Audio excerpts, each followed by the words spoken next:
बहुत समय पहले की बात है। एक गांव में बेहद निर्धन औरत ने एक सुंदर बेटे को जन्म दिया। उस बच्चे के हाथ पर नीले रंग का एक बड़ा सा दाग था जो पंडितों के अनुसार उसे भाग्यवान बना रहा था। उसके जन्म के साथ ही उस गांव के ज्ञानी पंडित ने भविष्यवाणी की कि यह बच्चा 14 साल की उम्र में एक राजकुमारी से विवाह करेगा और खुद राज करेगा। एक दिन ऐसा हुआ कि एक राजा शिकार खेलते हुए रास्ता भूलकर उसी गांव में आ पहुंचा जहां उस बालक का जन्म हुआ था। गांव वालों ने उस राजा को पहचाना नहीं, क्योंकि उन लोगों ने कभी उसे देखा ही नहीं था। गांव के एक बूढ़े ने बातों बातों में राजा को बताया कि कुछ दिनों पहले उनके गांव में एक ऐसा बच्चा पैदा हुआ है जो 14 साल की अवस्था में इस राज्य के राजा की लड़की से विवाह करेगा। राजा को यह बात सुनकर बहुत गुस्सा आया, क्योंकि कुछ दिन पहले उसके घर में एक बेटी का जन्म हुआ था। राजा वैसे भी बहुत ही घमंडी और कठोर हृदय का व्यक्ति था। राजा ने सोचा कि क्यों न मैं उस गरीब औरत को कुछ धन देकर इसका बच्चा इससे ले लूं और इसका काम तमाम कर दूं, तो न ही यह भाग्यवान बच्चा रहेगा और न ही मेरी राजकुमारी से विवाह कर पाएगा। वह गांव के उस बूढ़े से बोला, बाबा तुम मुझे उस औरत के पास ले चलो, वह उस बच्चे को ठीक ढंग से नहीं पाल पाएगी, मैं उस बच्चे को अच्छे ढंग से पालकर बड़ा करूंगा। बूढ़ा उस राजा को उस बच्चे की माँ के पास ले गया। राजा ने उससे अपना बच्चा देने की विनती की और बोला, तुम बहुत गरीब हो, इस बच्चे को कैसे पाल सकोगी? यह बच्चा मुझे दे दो, मैं इसे बहुत अच्छी तरह पालूंगा। वह गरीब औरत उसे अपना बच्चा देने से इनकार करती रही।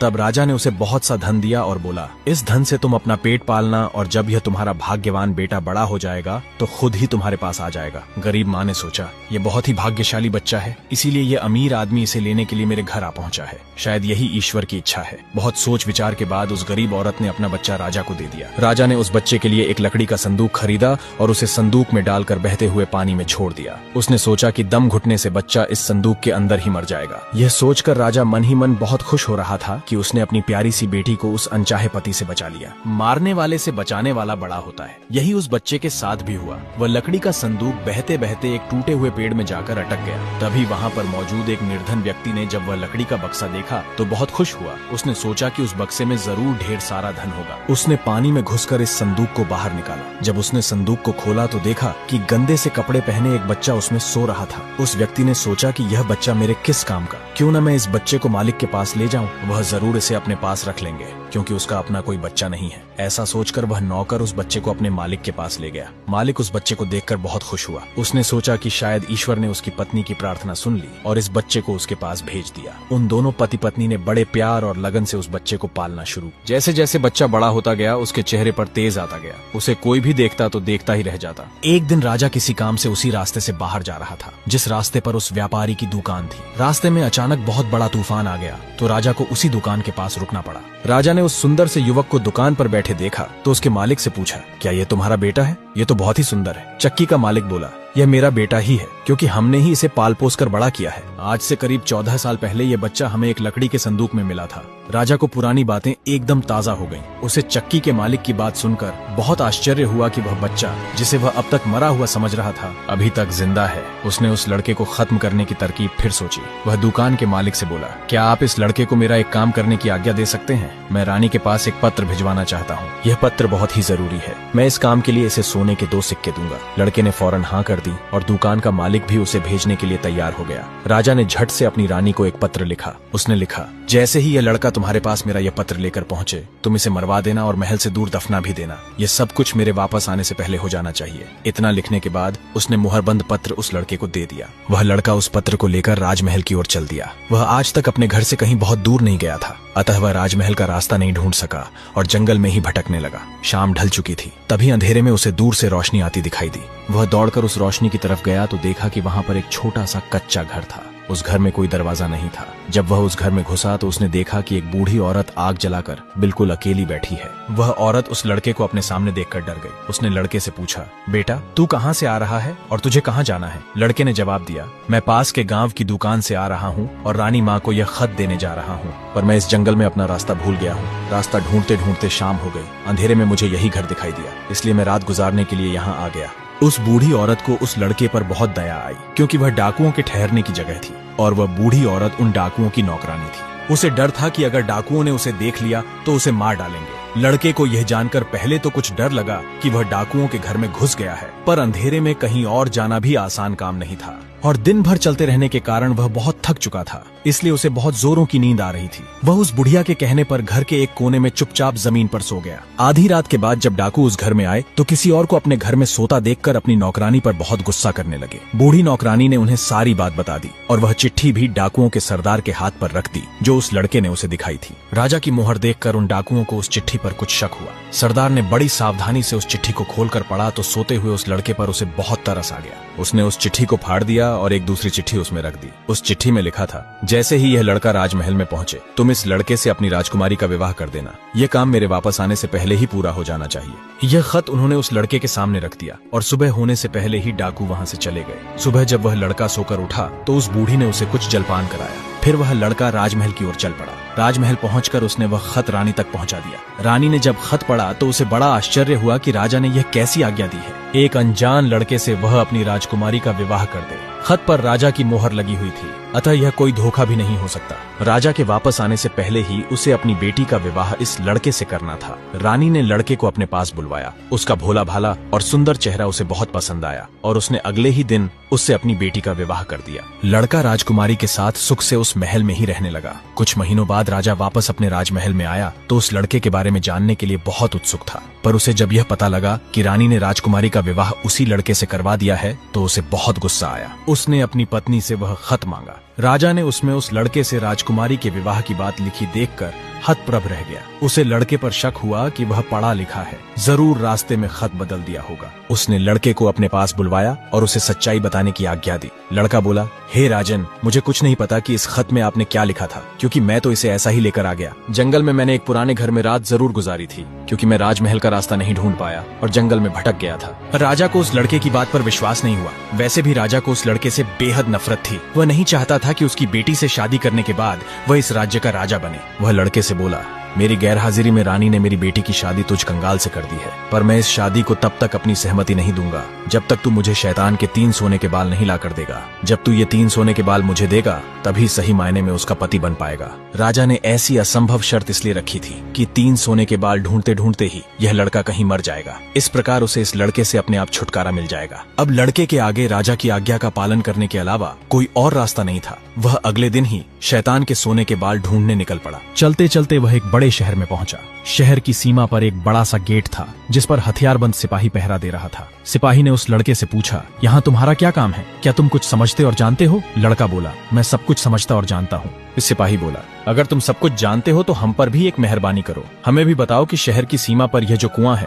पहले इससे मीठा पानी निकलता था, पर अब इसमें पानी ही नहीं है, ये सूख गया है, क्यों? लड़का बोला, अभी तुम थोड़ा सब्र करो, जब मैं अपना काम खत्म करके वापस आऊंगा तो तुम्हें बताऊंगा। इतना कहकर वह गेट से निकलकर आगे चला। उसके बाद वह दूसरे शहर के बड़े से गेट के पास पहुंचा तो वहां पर भी एक हथियारबंद सिपाही पहरा दे रहा था। उस सिपाही ने भी उस लड़के से पहले वाले सिपाही जैसा सवाल पूछा तो लड़के ने उसे भी वही जवाब दिया। सिपाही बोला, अगर तुम सब कुछ समझते और जानते हो तो कृपा करके मुझे इतना बताओ कि इस शहर की सीमा पर जो सेब का पेड़ लगा है उसमें पहले सोने के सेब लगते थे, पर अब ये पूरी तरह सूख गया है, अब इसमें पत्तियां भी नहीं लगती, ऐसा क्यों? लड़का बोला, थोड़ा इंतजार करो, अपना काम पूरा करके आने पर मैं इसका जवाब तुम्हें बताऊंगा। इतना कहकर वह आगे चल दिया और चलते चलते तीसरे शहर की सीमा पर पहुंचा तो वहां पर एक बड़ी सी नदी थी जिसमें एक छोटी सी नाव थी और एक नाविक उस पर बैठा था। नाविक ने उससे पूछा, तुम यहाँ क्यों आए हो और यहाँ के बारे में क्या जानते हो? लड़का बोला, मैं सब कुछ जानता हूँ। नाविक बोला, अगर तुम सब कुछ समझते और जानते हो तो कृपा करके मुझे बताओ कि आने जाने के इस काम से मुझे छुटकारा कैसे मिलेगा?